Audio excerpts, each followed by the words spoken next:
Bom, a gente vai começar falando de dengue, colocando na conversa o secretário adjunto de Vigilância em Saúde e Ambiente do Ministério da Saúde, Rivaldo Cunha, que já está aqui na linha para conversar com o ouvinte e a ouvinte da Eldorado. Secretário, bom dia, bem-vindo. Bom dia, Raíssa, bom dia, Eliane. É uma imensa satisfação estar conversando com vocês e com os nossos ouvintes. Bom, inicialmente eu queria só uma avaliação geral sua, né? Como é que está o quadro da dengue neste ano no Brasil, quais são os dados disponíveis e o que isso faz de alerta aí para o Ministério da Saúde em termos de políticas públicas? Veja bem, como acontece praticamente nos últimos quase 40 anos, todo verão no Brasil, em algum estado, há a elevação no número de casos de dengue notificados. Não está sendo diferente neste verão agora. No entanto, o número de casos que tem sido observado neste período, sobretudo no estado de São Paulo, mas também no Espírito Santo, também em Minas, Rio de Janeiro e Paraná, tem nos preocupado. Embora sejam números bem menores do que aqueles observados no mesmo período de 2024, eles mostram uma tendência de alta e, claro, todos nós temos que ficar preocupados. Bom dia, doutor Rivaldo. Aqui é Eliane Cantanhede de Brasília. No ano passado, né, a dengue cresceu 400% em relação a 2023, né, com 6,5 milhões de casos, 6 mil mortes, mais do que a própria Covid-19. Se essa tendência de aumento continuar nesse ritmo, né, nesse ano de 2025, isso pode se transformar numa epidemia? Olhar sempre a possibilidade, Eliane, bom dia, imensa satisfação estar conversando contigo. É sempre uma possibilidade. No entanto, pelas dimensões territoriais do Brasil, dificilmente nós teremos uma epidemia no Brasil como um todo. Serão sempre epidemias localizadas, no máximo englobando uma ou duas regiões geográficas do país. Porque nós temos, inclusive, o período de chuvas diferenciados entre Nordeste, região Sul, Centro-Oeste e Sudeste, que é mais ou menos nesse momento, né? Então, é uma preocupação, sim, mas não acredito que será nada nos patamares que foi o ano passado. E em especial em relação a esses estados que o senhor citou, secretário de São Paulo, Espírito Santo, Minas, Rio e Paraná, quais são as ações do governo federal?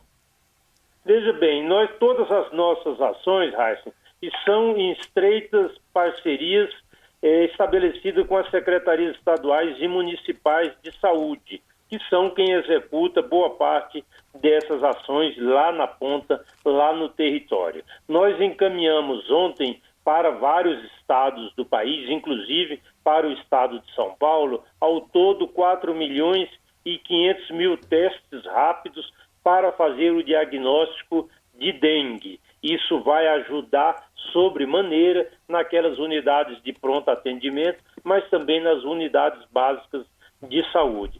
2 milhões desses testes, pouco mais, pouco menos, para o estado de São Paulo, e tem outros já adquiridos caso seja necessário. Estamos em estreita colaboração, tivemos reuniões inclusive presenciais naquela região de São José do Rio Preto, lá com o secretário municipal de São José do Rio Preto, doutor Rubens Botas, com o Conselho das Secretarias Municipais de Saúde do Estado de São Paulo, aqueles municípios do entorno de Rio Preto, como Votuporanga, Catanduva, toda aquela região, Potirendaba, Mirassol, conversamos longamente e estamos aportando umas novas tecnologias para o controle do Aedes.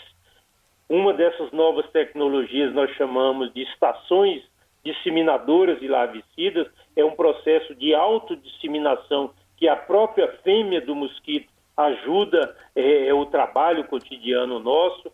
Para a cidade de São José do Rio Preto vai ser implantado também lá a metodologia da Wolbachia, que é a introdução de uma bactéria chamada Wolbachia na fêmea do Aedes aegypti, e esta fêmea, uma vez infectada com a Wolbachia, ela perde a capacidade de transmitir os vírus da dengue, da zika e da chikungunya. É como se fosse uma vacina na fêmea do Aedes. E isso vai ser implantado em São José do Rio Preto. Então, há um conjunto de ações que nós estamos dialogando em estreita colaboração com as secretarias municipais e estadual de saúde.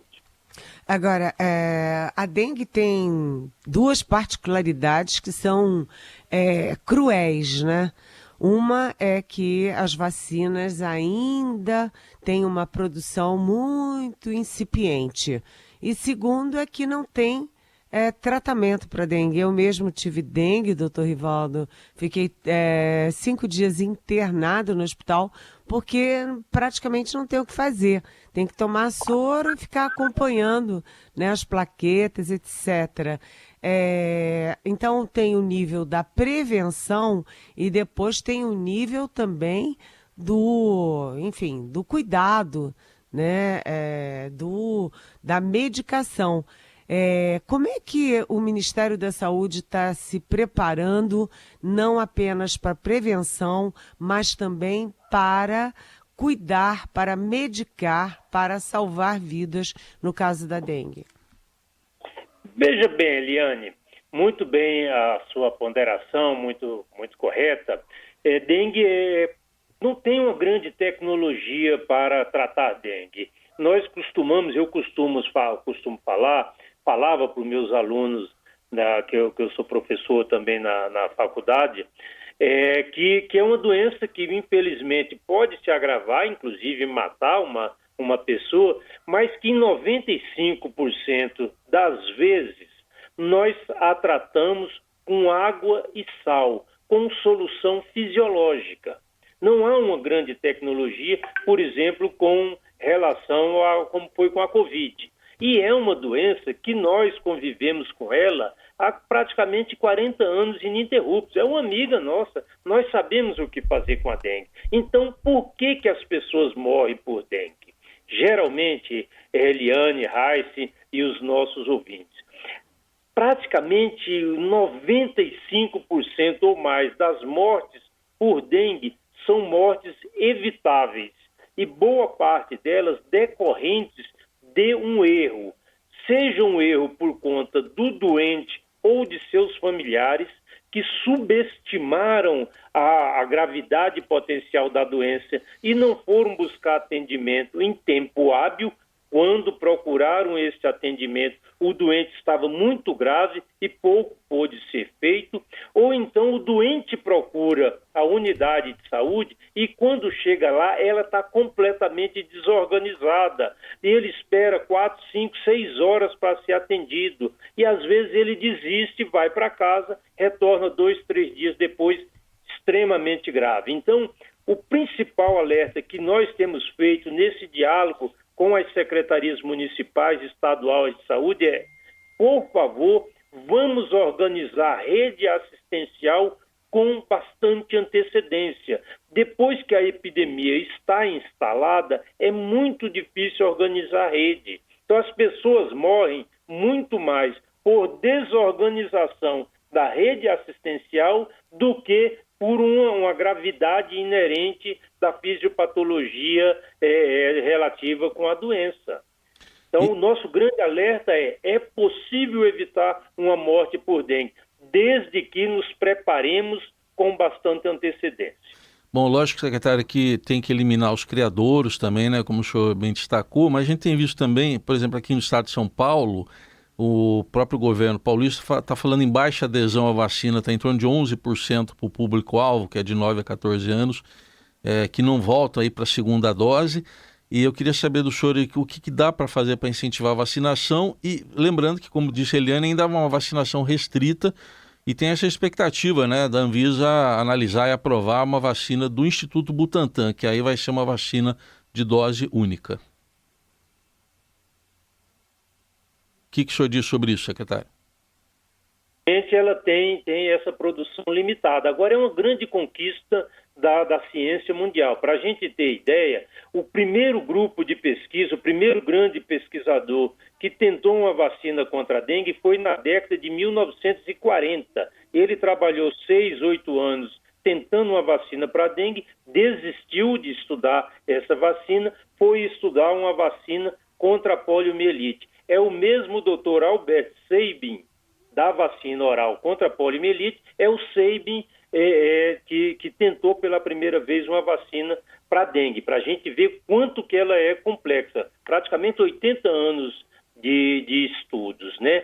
Nós temos feito um apelo, agora vão entrar peças de comunicação para esses municípios específicos, nos quais a adesão, em especial à segunda dose, está mais baixa, né? E vamos conversar semana que vem, dentro da comissão tripartite do Sistema Único de Saúde, da qual faz parte o Conselho Nacional das Secretarias Municipais de Saúde, Conselho Nacional das Secretarias Estaduais de Saúde e o Ministério da Saúde, e apresentar uma proposta alternativa de ampliação para da faixa etária para essas localidades nas quais a adesão à segunda dose não está como nós gostaríamos. É compreensível, essa faixa de 10 a 14 anos tem suas peculiaridades. Quem já teve filhos ou filhas adolescentes sabe o que eu estou falando. Muito bem, ouvimos aqui na Rádio Eldorado Rivaldo Cunha, secretário adjunto de Vigilância em Saúde e Ambiente do Ministério da Saúde, falando sobre iniciativas aí de combate à dengue. Obrigado pela atenção, até uma próxima oportunidade. Obrigado, doutor Rivaldo. Eliane, eu queria agradecer a vocês, trabalhadoras e trabalhadores da comunicação e os veículos de comunicação por esse apoio no esclarecimento para a população diante de uma doença que não é mais um problema somente do sistema de saúde, é um problema de toda a sociedade brasileira. De coração, meu agradecimento. Para falar mais sobre primeiras medidas anunciadas pelo presidente americano Donald Trump, que repercutem muito mal, né, Eliane, como a saída da Organização Mundial da Saúde, a taxação aí de produtos de outros países e também, né, medidas no meio ambiente, como a saída do Acordo de Paris. Muitas reações, né, Eliane? Oi, Eliane? Só que eu vou pedir licença para você, Raíssen, para dar uma notícia quentinha de hoje, de manhã. Vamos. Porque Sim. a Procuradoria-Geral da República, a PGR, denunciou hoje o Léo Índio. O Léo Índio, que é primo dos filhos do Bolsonaro, os filhos do primeiro casamento, né? E que, apesar de não ser funcionário do Palácio do Planalto, apesar de não ser funcionário público, apesar de não ter nada a ver com o serviço público, tinha credencial e circulava livremente pelo Palácio do Planalto na primeira fase do governo Bolsonaro e foi pivô da crise do Bolsonaro com o general Santos Cruz. O Léo Índio, portanto, repito, é primo dos filhos mais velhos do ex-presidente Bolsonaro. Ele está sendo acusado, né? Está sendo apontado pelo Ministério Público Federal pelos supostos crimes de associação criminosa armada, tentativa de abolição violenta do Estado Democrático de Direito, golpe de Estado e dano qualificado e deterioração do patrimônio tombado, ou seja, de participação direta no 8 de janeiro. Mas vamos lá, você me perguntou, Raíssen, sobre os impactos ainda das medidas do Donald Trump. Bem, o Donald Trump tirou os Estados Unidos tanto do Acordo de Paris, que é aquele que controla os gases nocivos, né, na atmosfera, como também tirou os Estados Unidos da Organização Mundial da Saúde, a OMS. Isso é de extrema extrema gravidade para o mundo e também para o Brasil, né? No caso da OMS, a gente acabou de conversar com o Dr. Rivaldo, do Ministério da Saúde.